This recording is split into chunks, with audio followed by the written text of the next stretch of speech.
Capacidades al límite. Un espacio educativo donde un grupo de profesionales darán lo mejor de sí para orientarle en los temas concernientes a la discapacidad, inclusión, accesibilidad, salud mental y física. Conversaremos con un personaje destacado de nuestra sociedad, más el acontecer nacional e internacional. Desde ahora, disfrute y aprenda de Capacidades al Límite.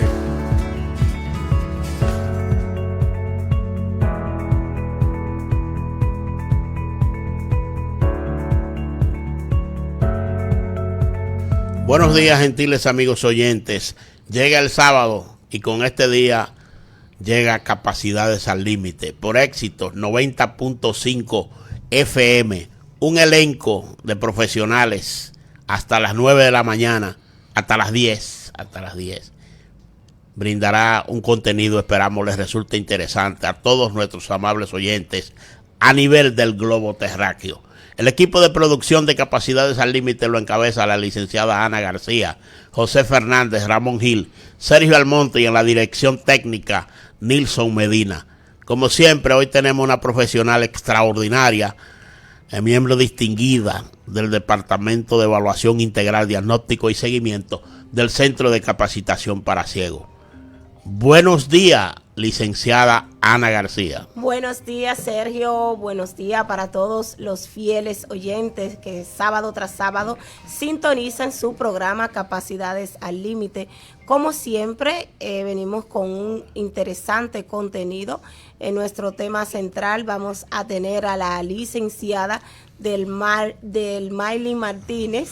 Ella es licenciada en Psicología General y terapeuta de aprendizaje, es parte del Departamento de Evaluación Integral, Diagnóstico y Seguimiento de SECAPSI.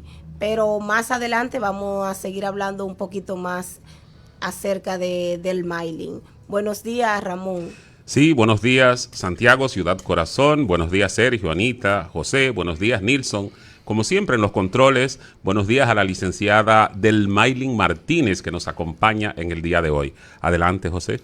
Muy buenos días para todos nuestros amables oyentes y mis compañeros aquí en cabina. Vamos de inmediato con nuestra sesión de informaciones generales. Muchas cosas durante la semana, muchos acontecimientos importantes, los cuales José Fernández va a dar cabida en esta sección. Así mismo, Almonte, se han movido muchas cosas. Señores, en Santo Domingo, el propietario de una tienda china, la tienda, para ser específico, Mudán, en la calle Duarte de Santo Domingo, fueron la gente de migración a buscar unos ciudadanos haitianos que ellos tienen trabajando en la tienda. Y cuando entraron a sacar a los haitianos, óyeme, el chino se embrujó con las autoridades y impidió que se llevaran el ciudadano haitiano. Esto es una práctica que viene sucediendo hace mucho. Los haitianos, los chinos los contratan, porque a los chinos no les gusta pagar. Entonces le dan cualquier cosa, son ilegales. Eso ha llegado hasta el punto que la mayoría de picapollos chinos tienen haitianos cocinando, porque es la parte donde no lo pueden ver, donde están escondidos. Y se dio esa situación, las autoridades van a proceder contra el ciudadano chino. No sé cómo, porque los chinos aquí hacen lo que les da la gana. Los chinos aquí no pagan, no quieren pagar impuestos, no quieren hacer nada y se lo permiten. Pero vamos a ver. Por otro lado, el presidente Luis Abinader entregó premio a la mujer Supérate. 36 mujeres emprendedoras recibieron esta premiación de parte del presidente. Es una forma de incentivar a que la mujer se emprenda negocios, sea más productiva. En Cuba tendrán un apagón simultáneo en el 44% de la isla. Tienen problemas con las redes eléctricas y están supuestamente trabajando en esto, pero supuestamente esto puede durar hasta 10 días, de 10 a 12 días, el apagón en Cuba. Hace poco tuvieron un apagón general que duró semanas en Cuba. Ese es el precio del comunismo. Por otro lado, el empresario e influencer Santiago Matías fue elegido por la compañía Toyota para ser el embajador en Latinoamérica de la marca. Santiago Matías se comprometió con la marca a hacer comerciales, a promover a la Toyota a nivel de Latinoamérica, ya que según el encargado de la Toyota en Nueva York, escogieron a Santiago Matías porque es el influencer más visto en toda Latinoamérica. Recibió una jipeta de último modelo con todos los power y un dinerito ahí extra.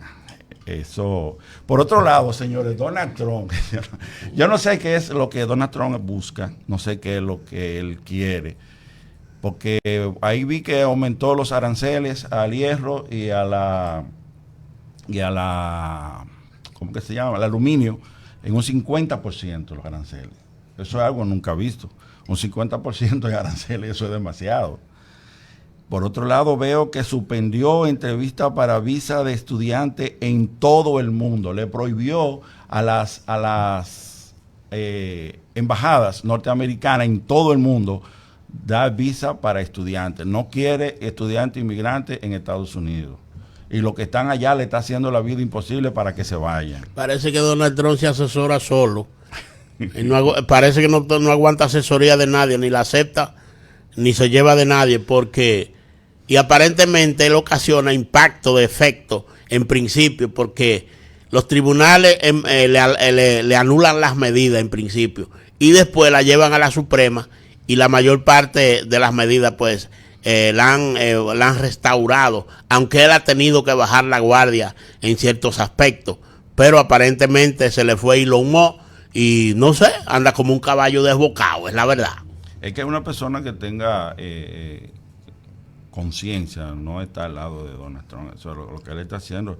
Mira, un tribunal supremo estadounidense le aceptó este viernes la petición del gobierno de Trump de retirar la protección, el estatus de protección que el gobierno pasado le dio a los haitianos, a los cubanos, a los esos países que están en venezolanos, nicaragüenses. Donald Trump retiró todo eso. Dice que no le va a dar protección, que se vayan para su país. Eso es lo que te digo, los efectos que causan las medidas en principio, aparentemente por medio de recursos de amparo, y luego pues un tribunal se la acepta las medidas. O sea que son golpes de efecto, pero Donald Trump lamentablemente está, te digo, vuelto loco y sin idea. Hay que ver qué va a pasar con Trump. No creo que esto tenga un buen final, pero bueno. Por otro lado, el juicio en Miami a 5 implicados en el magnicidio de Joel Moïse queda para marzo del 2026. Madre mía. O sea, que casi técnica. La energía eléctrica nos abandonó por un segundo. Bien, señores, hasta aquí nuestra sesión de informaciones generales. Vamos a la primera pausa, Nixon. Usted está escuchando Capacidades al Límite. El Departamento de Evaluación Integral, Diagnóstico y Seguimiento del CECAPSI cuenta con un equipo multidisciplinario para brindar los servicios de evaluación e intervención psicológica y asistencia médica, ubicados en la calle Mella, esquina Independencia, número 48, tercer nivel, en Santiago de los Caballeros, República Dominicana. 809-582-8614 u 809-724-0968. Personas con discapacidad o referidas del Ministerio de Educación no pagan. En CECAPSI seguimos haciendo de la inclusión un compromiso de todos. Hola, mi nombre es Angeli Mercedes Brito López, psicóloga, audióloga, terapeuta del habla y del lenguaje. Formo parte del equipo de profesionales del Centro de Capacitación para Ciegos CECAPSI. Hoy voy a hablarte acerca de algunos indicadores que podrían indicar que tu hijo necesita terapia del habla y del lenguaje. Uno de los indicadores principales que te podrían decir que tu hijo necesita terapia del lenguaje es si tu pequeño no reacciona a los estímulos sonoros y no responde al llamado de su nombre. Si tu hijo pareciera no entender instrucciones sencillas, si tiene dificultad en la producción de los fonemas o su habla no es clara, si tu hijo tiene 2 años o más y presenta un nivel de vocabulario por debajo de las 50 palabras, estos son indicadores de que algo no anda bien en la comunicación de tu pequeño y que se hace necesario que busque ayuda profesional. Recuerda que la intervención temprana es la clave para mejorar el pronóstico de tu hijo. Ubicados en la calle Mella, esquina Independencia, número 48, tercer nivel, en Santiago de los Caballeros, República Dominicana. 809-582-8614 u 809-724-0968. Usted está escuchando Capacidades al Límite. Es el momento de nuestro tema central.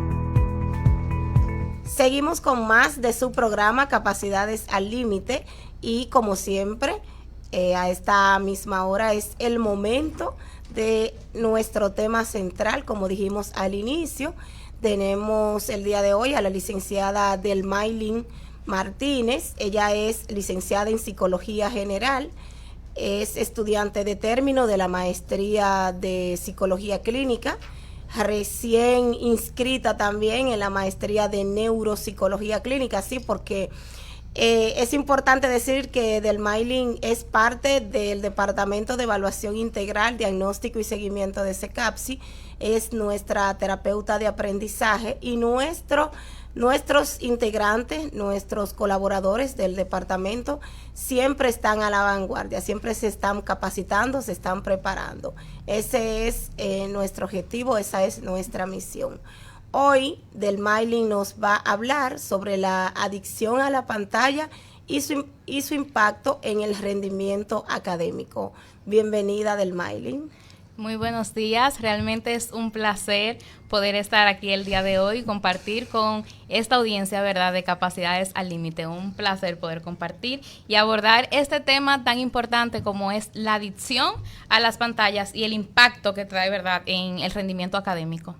Que de hecho es una cuestión que preocupa a todo el que es padre y tiene hijos adolescentes, está preocupado porque pareciera que los muchachos están súper distraídos. Y la primera pregunta de esta entrevista es la siguiente, licenciada Martínez. ¿Cómo se define la adicción a las pantallas desde un punto de vista psicológico? Bueno, desde una perspectiva psicológica, la adicción a las pantallas se puede definir como una conducta compulsiva y persistente relacionada con el uso de dispositivos tecnológicos, dígase celulares, tablets, computadoras, televisión, consolas de videojuegos, ¿verdad?, que ahora también se suele utilizar en las pantallas, en la televisión, y que se vuelven, estos dispositivos tecnológicos se vuelven una fuente de gratificación emocional, se vuelven una vía de escape, por así decirlo, robando, como usted decía anteriormente, la atención y la concentración. Entonces se caracteriza por la tolerancia, o sea, más necesidad de pasar cada vez más tiempo en las pantallas. Abstinencia, cuando se limita o se retira el dispositivo tecnológico. O sea, y también otra serie de efectos, claro está, como relaciones en las relaciones interpersonales, alteración del estado de ánimo, del sueño, y por eso mismo se le dice adicción a las pantallas, ¿verdad?, porque causa un malestar significativo en la vida diaria de la persona, o en este caso del estudiante. Bueno, sí, Anita. Delmaylin, tú sabes que mayoría de los adolescentes y de los niños, bueno, o todos, usan la pantalla, usan el celular, usan la tablet. ¿Cuándo detectar que un niño o que un adolescente ya tiene una adicción al celular? Bueno, realmente hay diferentes signos y síntomas, como decimos, de que el adolescente, el niño puede estar en desarrollo o ya tiene una adicción a las pantallas, y puede ser el uso prolongado e ininterrumpido del dispositivo. También otro de los síntomas pueden ser, asimismo, cambios en el patrón del sueño. Pasa con el teléfono hasta alta hora de las noches. Incluso puede llegar a mentir sobre el tiempo que pasa en la pantalla, decir, no, 1 hora al día, pero realmente son muchas más horas, y también suelen esconderlo para evitar que se le limite el uso, por así decirlo.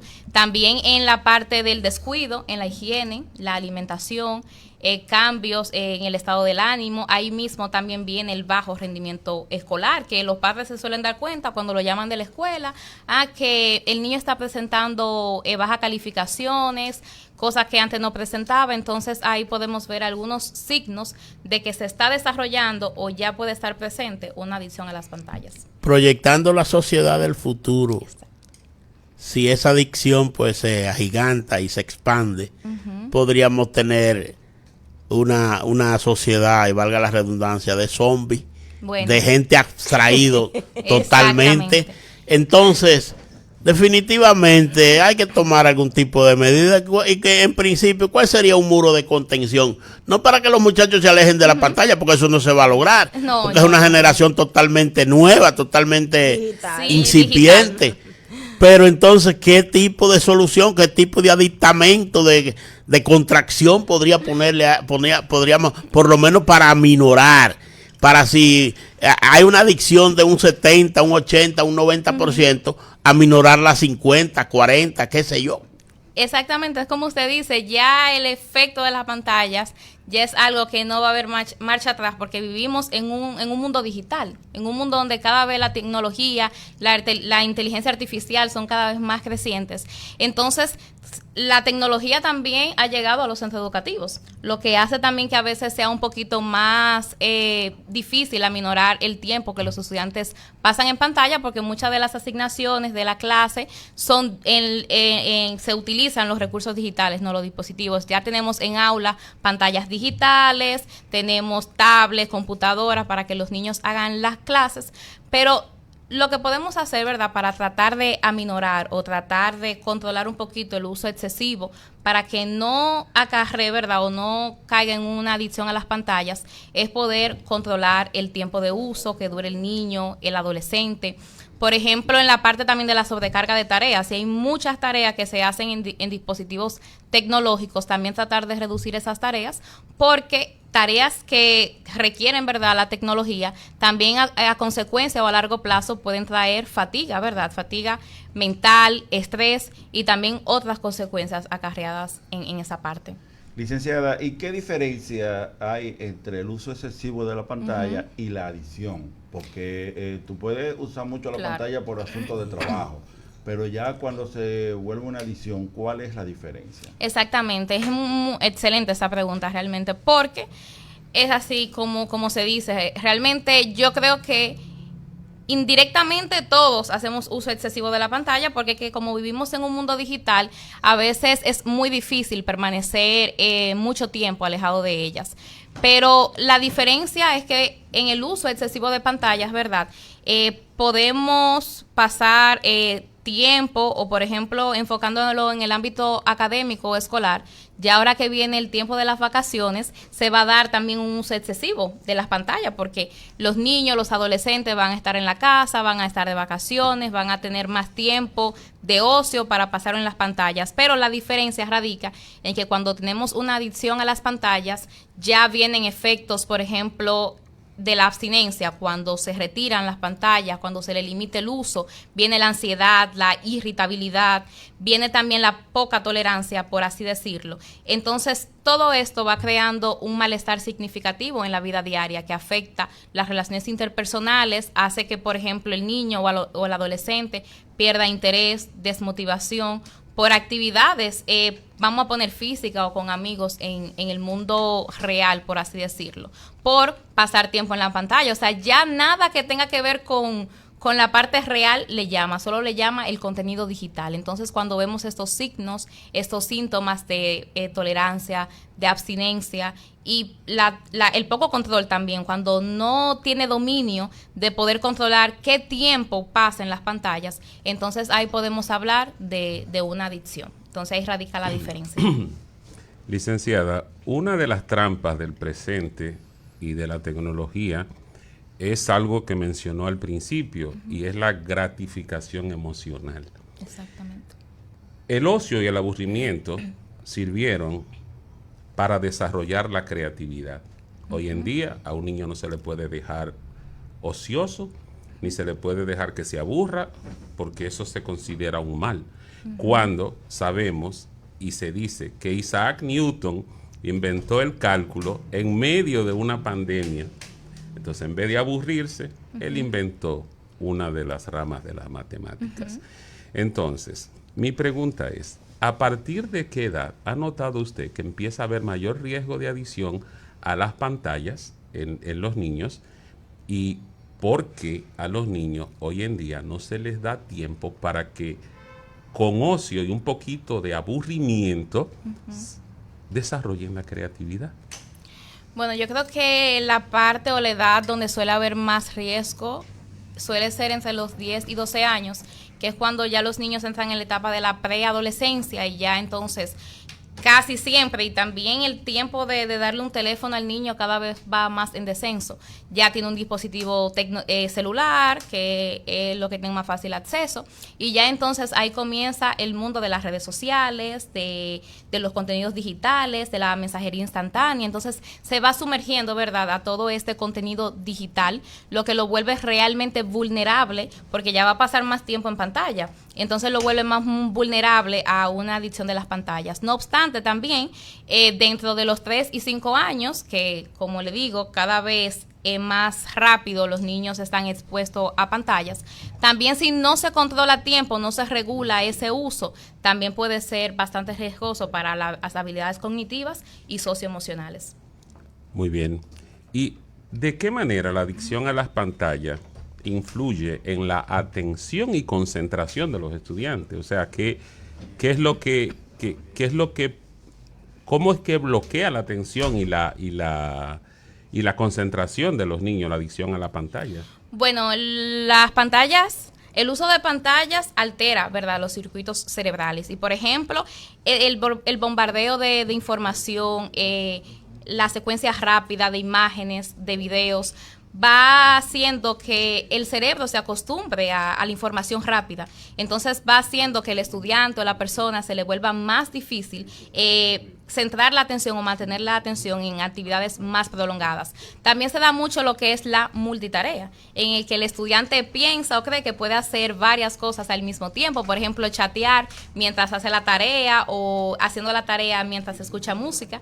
Y entonces la verdad es que esto es algo erróneo, porque el cerebro no está diseñado para hacer varias cosas al mismo tiempo. Cuando hacemos varias actividades al mismo tiempo, no es que el cerebro le está haciendo simultáneamente, sino que pasa rápidamente de una actividad a otra. Entonces esto afecta lo que es la capacidad o la calidad de la atención y la concentración.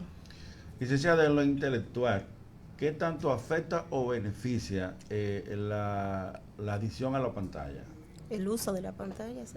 El uso de la pantalla. En las habilidades cognitivas, entonces, en ese sentido. Por ejemplo, a veces me da risa porque casi siempre yo hago una pregunta, y es que a mis pacientes yo le hago siempre la pregunta que cuál es su materia favorita o cuál es la materia que le da más esfuerzo o más trabajo, y casi siempre todos sabemos que las materias que dan más trabajo son matemáticas y lengua española, y es porque estas asignaturas requieren de una mayor concentración, ¿verdad? Requieren de razonamiento lógico, abstracto, de comprensión lectora.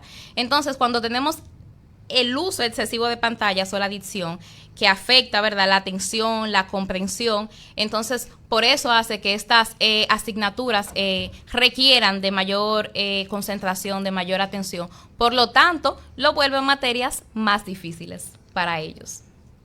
El papel de la familia, ¿qué papel juega el entorno familiar en el desarrollo o prevención de la adicción a la pantalla?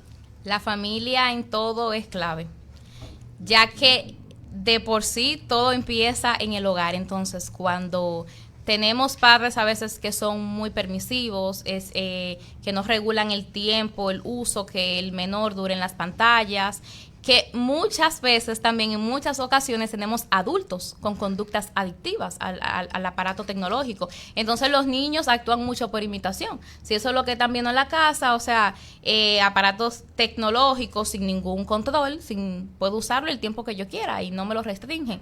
Entonces esas son las cosas que se van adquiriendo. Por el contrario, si tenemos padres, ¿verdad?, que sí ya practiquen el balance, ¿verdad?, que tengan educación digital, por así decirlo, que le den concientización acerca del uso de la tecnología, de protegerlo, porque también en la tecnología, como es una herramienta, puede ser de doble filo, ¿verdad? Como podemos sacar cosas muy buenas, ¿verdad? También podemos sacar cosas no tan buenas, como yo digo, y también viene la parte del ciberacoso, que a veces se ponen a hablar con desconocidos, y son cosas que los padres tienen que tener muy en cuenta. Por eso siempre me gusta o siempre les recalco que no se me queden atrás, que se pongan al día con las herramientas digitales, porque a veces se dan casos en que los adolescentes hacen cosas, se ponen a hablar por mensajería instantánea, borran los mensajes, esconden los chats, y ellos ni cuenta se dan porque le llevan milla. Y claro que se entiende, porque son niños que han nacido en la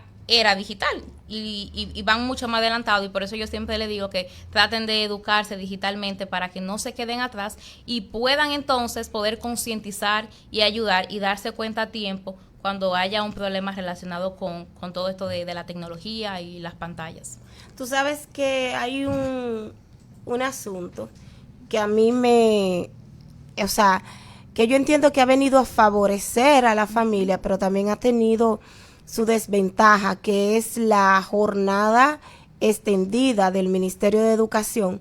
O sea, impartir docencia de 8 de la mañana, me parece que a 4 de la tarde o a 3:30. Anterior teníamos la facilidad de inscribir a nuestros hijos en actividades extracurriculares. Sin embargo, después que ha venido esto, se ha tenido que reducir, o sea, porque las facilidades ya no están.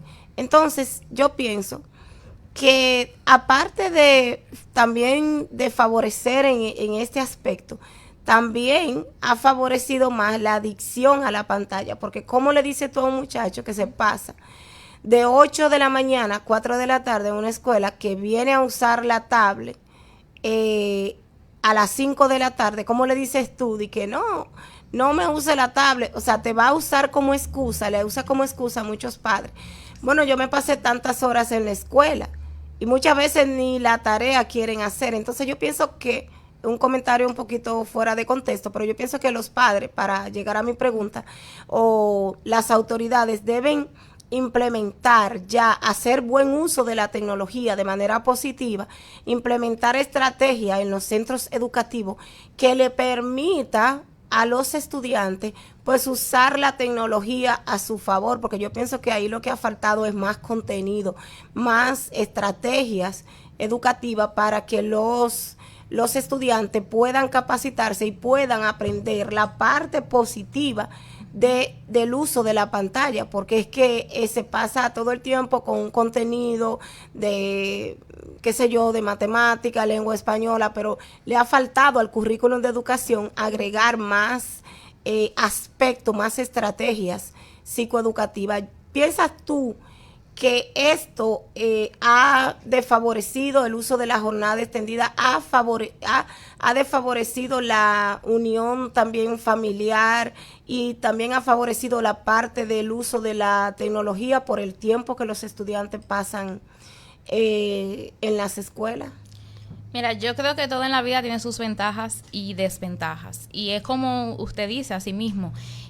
Los estudiantes, o sea, los niños, los adolescentes pasan más tiempo en la escuela que en su propia casa, comparten más con los compañeros, con los docentes, que a veces con muchos familiares, y son cosas que realmente siempre se abordan. Entonces, esto hace más difícil, o como hablábamos anteriormente, del rol de la familia, porque muchas veces quieren dejarle todo al docente, quieren dejarle todo a la escuela. Pero asimismo también, en ese sentido, la parte de la tecnología y es bueno que hagamos también el paréntesis, no es que uno quiera automáticamente poner todo como negativo, porque sabemos que tiene sus ventajas, también tiene la parte y es una herramienta poderosa en la parte del aprendizaje. Yo implemento muchísimo la tecnología en mis terapias de aprendizaje y demás, porque es algo que le llama la atención a los niños y hay herramientas realmente en la parte de aprendizaje que se le saca mucho el beneficio y el potencial. Entonces yo coincido también, es eso mismo, es simplemente hacer o poner más herramientas o estrategias adecuadas en los centros educativos, que se le pueda realmente sacar el provecho a la tecnología sin abusar de esta. También la parte del tiempo de ocio, la tanda extendida complica también la parte de las actividades, ya que después que los estudiantes salen de la escuela, realmente ya de una jornada extendida a veces no tienen toda la energía para ponerlo en otras actividades. También se ha implementado a veces en ocasiones que ya no le dejan mucha tarea, porque como pasan el día entero en la escuela, exacto, exactamente, no le asignan tarea para poder no fatigar, ¿verdad? No hacer fatiga en la parte mental también así. Entonces por eso no le dejan tarea, lo que provoca también que tengan más tiempo libre cuando lleguen a la casa, a ese periodo comprendido de 4 hasta en la noche, que muchas veces también lo invierten en la tecnología. Entonces, la parte como se abordaba ahorita del aburrimiento, del tiempo de ocio, también son cosas que derivan a la parte del uso excesivo de pantalla, porque hay padres que a veces, cuando tienen un niño llorando, cuando tienen un niño que está aburrido, que no sabe qué hacer, automáticamente lo que le dan es un aparato, es un dispositivo tecnológico, la tablet, los muñequitos. Entonces, la vía más rápida.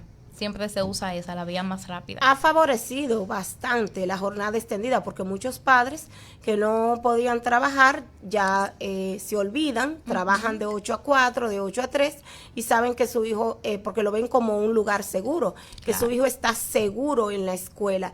Pero la tecnología en la escuela, yo pienso en las escuelas, entiendo que se le debe sacar más provecho, que el ministerio debe implementar más estrategia educativa para que los estudiantes aprendan a hacer buen uso de la tecnología, porque realmente tú llegas a la casa, llega el estudiante a la casa, lo que llega es quizá a dormir 1 hora y después hacer uso de la tablet, y muchas veces hasta el tiempo que ya se pasaba en familia se va perdiendo precisamente por eso, y que muchas veces, por ejemplo, se ponen a hablar con los amiguitos por WhatsApp, que se ponen a ver las redes, y ahí se va parte de la noche, y el único uso que han hecho de la tecnología es para estar en las redes, para conversar en WhatsApp con los compañeros, y realmente no es que es un uso malo, pero de manera excesiva, no es, o sea,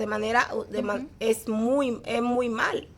Sí, porque realmente se ha perdido las tradiciones de, por ejemplo, jugar con los amigos, los juegos tradicionales del pañuelo, de las escondidas y todo eso, como usted dice. Entonces, se ha cambiado por la parte digital. Ok, llegamos de la escuela, pero yo voy a jugar con mi amigo. Pero no es a jugarlo físicamente, sino a jugar vía streaming de los juegos que hay ahora, videojuegos, realidades virtuales y todo eso, comunicarse vía WhatsApp o vía otras redes sociales y demás. Entonces ahí seguimos haciendo el uso de las pantallas. Es increíble ver como, por ejemplo, tú te vas a una casa, están comiendo y cada quien está en el celular. Van a un restaurante, lo mismo, donde quiera todo el mundo está en su celular. Ya cuando tú te das cuenta que eres adicto a las pantallas, ¿qué puede hacer uno? ¿Puede uno ir a una consulta donde el psicólogo pueden ayudar? ¿Qué pueden hacer? Explícame esa parte. Sí, claro que sí. Dentro de las intervenciones más efectivas, más utilizadas y con evidencia científica, están las intervenciones cognitivos conductuales en esa parte, ya que ayudan a cambiar realidades distorsionadas, también ayudan con técnicas del control de estímulos, y cuando tenemos así también la parte de la familia, porque no es un secreto para nadie que también muchos adultos exhiben conductas adictivas, y por eso también en general la familia, también es bueno trabajar de manera integrada esta parte también con la familia. También muchas veces se da que el niño o el adolescente tiene una adicción a las pantallas, pero también a veces puede tener TDA o otros trastornos comórbidos, y también entonces eso lo que se hace es que se trabaja de manera más integrada. Pero asimismo sí es recomendable que ya en ese punto, y lo principal yo pienso que es reconocer el problema, que ahí también es donde radica la parte de que muchas veces, y más en adultos, cuando se da lo que es la adicción a las pantallas, ya, o que hay un comportamiento excesivo de este uso, lo que hacen es que lo niegan o minorizan el impacto que ya se está dando. Entonces ahí radica la parte de que demoran más para buscar ayuda, porque lo primero es la negación. Pero después, si se busca la ayuda, entonces sí se puede con las técnicas cognitivo-conductuales que realmente han dado muy buenos resultados en esa parte. Licenciada, ¿y qué rol pueden jugar los docentes en la identificación y prevención del problema? Bueno, también aquí el rol del docente es clave, porque como hemos venido hablando, los niños, los adolescentes pasan la mayor parte del tiempo en la escuela, en las aulas. Entonces, por eso el rol del docente es clave en esta parte para poder identificar signos. Un estudiante que ha bajado en sus calificaciones, un estudiante que lo vemos desmotivado, que lo vemos somnoliento en la clase y demás.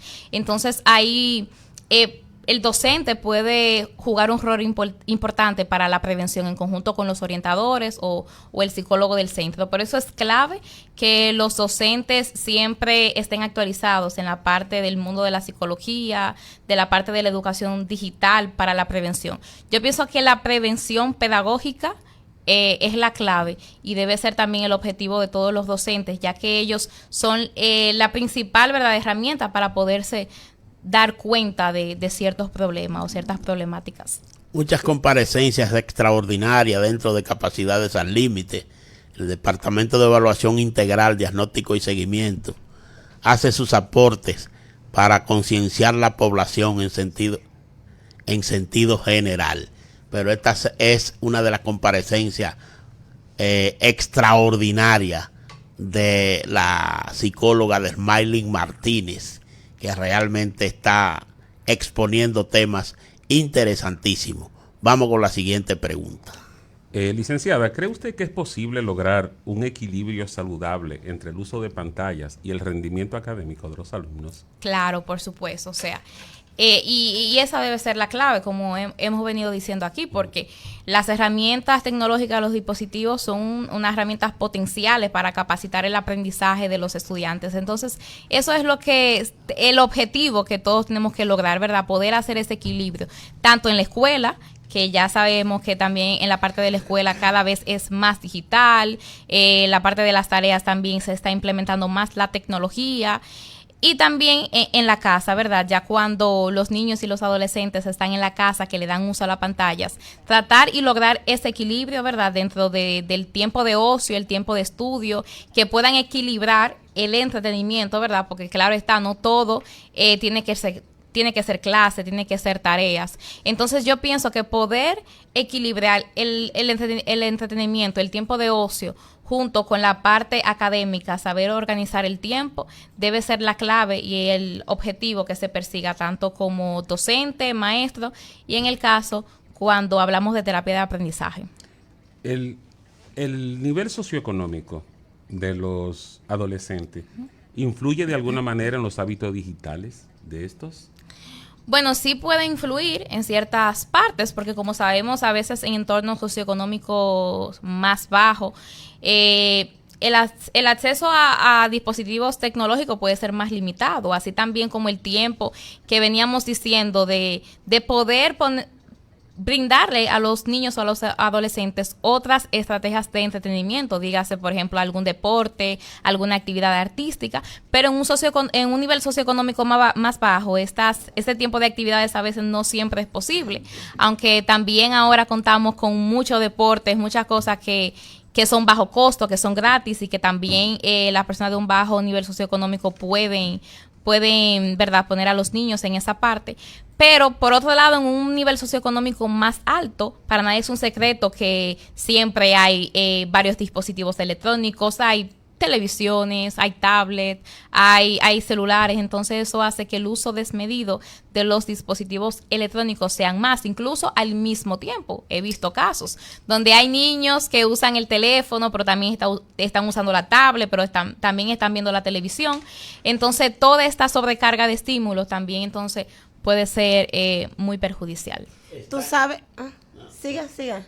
Está en descarte, debido a la era digital, el proceso de razonamiento del ser humano, tomando en cuenta que grandes segmentos poblacionales a nivel del globo terráqueo, para saber cuántos son 5 y 5, 10 y 10, o saber cuántos son 10 por 4, tienen que depender de un instrumento digital, o para conocer dónde queda, por ejemplo, el lago Titicaca, o dónde queda el río Amazonas o el río Nilo, tienen que depender del área digital. Ese proceso en declive del razonamiento, ¿cómo usted lo ve? Me da risa y me acuerda de algo, porque realmente hace tiempo atrás estaba viendo un documental en el que se exponía de que si el ser humano, la inteligencia del ser humano iba en declive, ya que en otras épocas, siglo XX y demás, más descubrimientos, más avances. Pero bueno, en esa parte del razonamiento sí puede afectar, porque a veces los adolescentes, los niños se acostumbran a que todo sea rápido. Una tarea, ¿qué es esto? Bueno, Google me lo dice.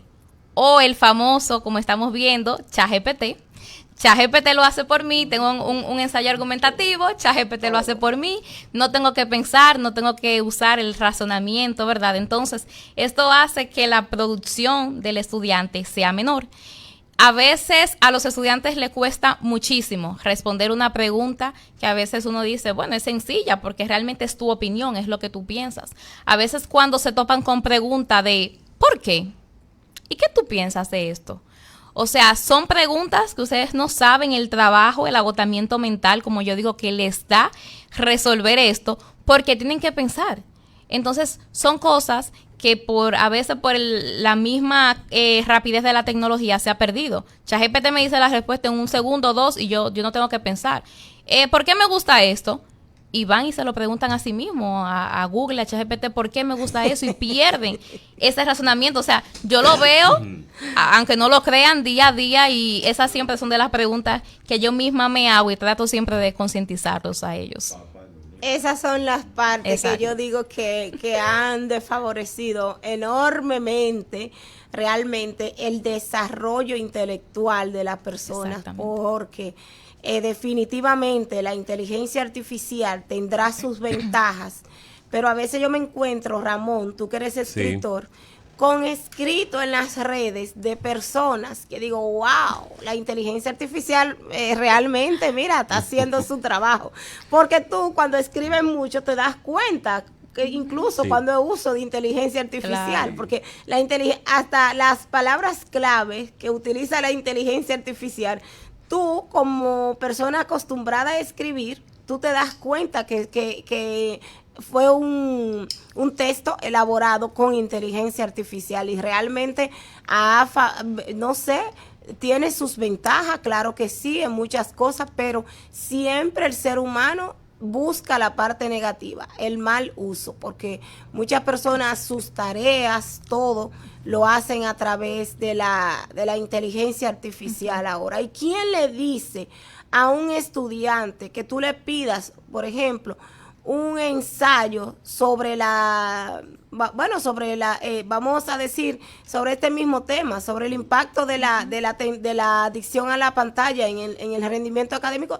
Te lanza un ensayo igual, o sea, como si casi si lo elaboraras tú. Exacto. ¿Y cómo tú le dices a un estudiante que no fue él que lo hizo? O sea, hasta para los maestros y en las mismas universidades se torna bien difícil poder identificar. Yo pienso que eso va a desfavorecer también poder detectar en los adolescentes, porque los adolescentes hacen uso de eso, los trastornos de aprendizaje. ¿Por qué? Porque si un adolescente puede tener una condición, pero quizá tiene otros aspectos cognitivos desarrollados, como en la tecnología, que le permite hacer buen uso de eso, pero y cubrir otras debilidades que tiene. Y ahí es bien, bien difícil. Pero mi pregunta va con respecto a la adicción. ¿Cómo tú hacer? Pues sabes que a nosotros nos cuesta admitir en todo el sentido de la palabra que tenemos una adicción, o sea, a cualquier otro aspecto, no solo a la pantalla. ¿Cómo convencer al adulto de que tiene una adicción a la pantalla y que su hijo puede también absorber esa misma adicción producto de lo que ve, de lo que hace? Porque muchas veces pasa por eso, porque ven a los padres, los hijos son una esponja que absorben todo. Entonces es difícil a veces porque el papá va a consulta diciéndote que el muchachito no se despega de la tablet, pero hay muchachitos que le dicen ahí mismo, pero tú también vives hablando por WhatsApp, tú también vives todo el tiempo hablando con tus amigas. Exactamente. ¿Cómo manejar esa parte con los padres principalmente? ¿Cómo trabajar la adicción con ellos? Sí, realmente yo siempre he dicho, cuando uno trabaja con niños, claro está, no solo trabaja con niños, trabaja con los docentes, trabaja con las familias. Y siempre yo he dicho que la parte más difícil de trabajar con los niños es la parte de que también tenemos que trabajar, ¿verdad?, con los familiares, tenemos que trabajar con los adultos. Y muchas veces cuesta más que los adultos reconozcan cierta problemática que en el caso de los niños o los adolescentes en esta parte. Pero realmente yo pienso que la psicoeducación es la clave. Cuando empezamos a abordar el problema, cuando empezamos realmente a concientizar sobre el problema, podemos hacer que el familiar, el adulto en este caso, pueda reconocer el problema y asimismo también poder ayudar al adolescente o a su hijo, ¿verdad?, que es lo que se requiere. Y esta parte, esta preocupación, yo pienso que es la clave para que él también reconozca, porque aquí él se vuelve un ente de la solución o del abordaje que se le haga a su hijo en este caso. Porque si no acepta el problema, si no empezamos a trabajar ahí, entonces la parte del abordaje con el niño o el adolescente tampoco va a ser efectivo. El equipo de producción de Capacidades al Límite quiere agradecer en toda su extensión la comparecencia de la licenciada de Smiling Martínez en esta entrevista central. Excelente Los entrevista. oyentes se han dado banquete. Ha sido realmente una disertación, como yo señalé hace unos momentos, extraordinaria, sin desperdicio. Tenemos panorama actual ya casi al final del programa y vamos a la última pausa de Capacidades al Límite. Usted está escuchando Capacidades al Límite. El Departamento de Evaluación Integral, Diagnóstico y Seguimiento del CECAPSI cuenta con un equipo multidisciplinario para brindar los servicios de evaluación e intervención psicológica y asistencia médica, ubicados en la calle Mella, esquina Independencia, número 48, tercer nivel, en Santiago de los Caballeros, República Dominicana. 809-582-8614 u 809-724-0968. Personas con discapacidad o referidas del Ministerio de Educación no pagan. En CECAPSI seguimos haciendo de la inclusión un compromiso de todos. Es tiempo de analizar los acontecimientos en Capacidades al Límite. Panorama Actual. Los avances democráticos, las prácticas trujillistas que aún persisten en nuestro país y la República Dominicana 64 años después. Sería de tontos negar los indiscutibles avances políticos que ha tenido la República Dominicana desde la instauración de la democracia como sistema de gobierno y luego de la desaparición física de dos de sus personalidades políticas más dominantes en el siglo XX, que fueron Rafael Leónidas Trujillo Molina, alias el Jefe o el Generalísimo, dueño absoluto e indiscutido del poder desde 1930 hasta 1961, y luego con los dos periodos, 1966-78, los terribles y famosos 12 años, y 1986-1996, de Joaquín Balaguer, alias el Doctor. Entre ambos ocuparon la presidencia de la República u ostentaron el poder por al menos 53 años del siglo XX. Ninguno de estos personajes mencionados tuvo el más mínimo respeto por el sistema político democrático, que, aunque imperfecto y todavía con tareas pendientes, nos rige hoy. Lo que no puede negarse es que cada gobierno, desde la caída de la dictadura trujillista y después de los 22 años de Joaquín Balaguer, ha intentado o coqueteado de una manera u otra con prácticas antidemocráticas que los ciudadanos dominicanos, conscientes a través de protestas, sometimientos judiciales y comunicados, han logrado detener a tiempo y, como se dice en nuestro país, la sangre no ha llegado al río. Con valor y coraje hemos podido librarnos y sortear estos intentos de retroceder a prácticas autoritarias propias del pasado y no de la modernidad. Sin embargo, sería ingenuo negar que a pesar del esfuerzo que se hace en el país para mantener a raya nuestro pasado de autoritarismo, tanto trujillista como balaguerista, algunas prácticas aún persisten. Entre las más comunes y que nos recuerdan la época de la dictadura están la de la centralización del poder. A pesar de que los discursos de nuestros políticos hablan de descentralización, en la práctica todo o casi todo se decide en Santo Domingo, sea esta una cuestión económica, militar o política. Otro fenómeno trujillista que quizás no ha sido estudiado lo suficiente es el que se resume en esta frase: por orden expresa del presidente de la República, hemos sido instruidos para salvaguardar la seguridad ciudadana, etcétera, etcétera, etcétera. La pregunta es, ¿cuál es la necesidad de que se diga que la orden es del presidente y se recalque de este modo? ¿Por qué hay que destacar tan visiblemente las obligaciones del primer mandatario? La única explicación es que es una práctica de nuestro pasado, aún arraigada en la psique o mente del dominicano, que sirve desde cualquier instancia del Estado y que aún no logra abandonar su tendencia al hiperpresidencialismo en el que el poder ejecutivo domina sobre los otros poderes del Estado. Otra práctica trujillista aún vigente en nuestro sistema político es el del clientelismo, usado tanto por el amado jefe ido a destiempo, como siempre ha bromeado Mario Emilio Pérez, como por todos los gobiernos democráticos que lo han precedido desde al menos 1966 hasta la actualidad. Para quienes no lo saben, esta práctica del clientelismo político consiste en la repartición de favores que van desde empleos, contratas millonarias, permisos de importación o exportación, bonos, ayudas económicas o la cesión de recursos estatales a cambio de lealtad política y de apoyo. Una práctica que ha cedido pero que no desaparece del todo es la del culto a la personalidad. Los ejemplos más recientes de los últimos 25 años son la estatua de Pegasus o caballo alado que las Fuerzas Armadas, entendemos que sin el apoyo del general Soto Jiménez, jefe de esta institución entre 2000 y 2004, le hicieran al entonces presidente Hipólito Mejía, o el busto con la insignia de Duarte en el 2018, que sospechosamente era muy parecida al presidente de entonces, el licenciado Danilo Medina. El colmo es que hasta un ciudadano sin ningún mérito ni merecimiento, como el antiguo jefe del Fenatrano y convicto de la justicia, Blas Peralta, poseía una estatua hecha a su imagen en la entrada del sindicato que controlaba.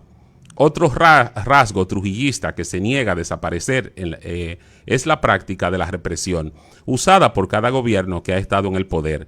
Le tocó a Leonel cuando fue atacado con gases lacrimógenos durante el gobierno de Hipólito, luego al antiguo presidente del Senado, Ramón Alburquerque, aquella vez del famoso "entra en toco", y hasta ahí lo dejo. Es verdad que ahora no se persigue, se tortura y asesina a opositores. Sin embargo, se les crucifica a través de las redes y los medios y se mina su confiabilidad pública, como le pasó al expresidente Leonel Fernández, atacado ferozmente y acusado de asociación con el narcotráfico, más específicamente con el reconocido Quirino Ernesto Paulino, alias El Don, orquestado por y desde su antiguo partido, el PLD, por sus antiguos compañeros y subordinados políticos durante los 3 periodos en los que gobernó. Otro tema propio del trujillismo es el de la represión, que no ha desaparecido, sobre todo con los abusos policiales contra poblaciones vulnerables y en la persecución selectiva por rasgos asociados con la oscuridad de la piel y los estigmas que muestren en la persona carencias económicas, dígase pobreza, o carencias académicas, dígase educación. Otro rasgo trujillista, como sabemos quienes hemos estudiado y analizado, aunque sea superficialmente la historia, es el del control total sobre los medios de comunicación a través de la manipulación de la prensa, la censura y el control de los contenidos informáticos, que persiste en nuestro entorno, donde aún existen preocupaciones genuinas sobre presiones económicas o políticas sobre y contra periodistas y medios que critican al poder. A esto hay que agregar los intentos y el interés del poder político por controlar la comunicación y por restringir la libertad de expresión, que no cesa, como en la reciente creación e intento de aprobación de la ley Mordaza, que descansa y ojalá así se quede en las gavetas del Senado. Con eso concluimos nuestro programa en el día de hoy. Bien, Capacidades al Límite llegó al final. El equipo de producción agradece su sintonía y de seguro que el próximo sábado de 9 a 10 de la mañana estaremos ofreciendo un contenido mucho más interesante que en el día de hoy. Señores, Anita Fernández, José Fernández, Ramón Gil, Nilson Medina y hoy la licenciada de Smiling Martínez, Sergio Almonte, les dicen hasta el próximo sábado. Éxitos 90, una emisora del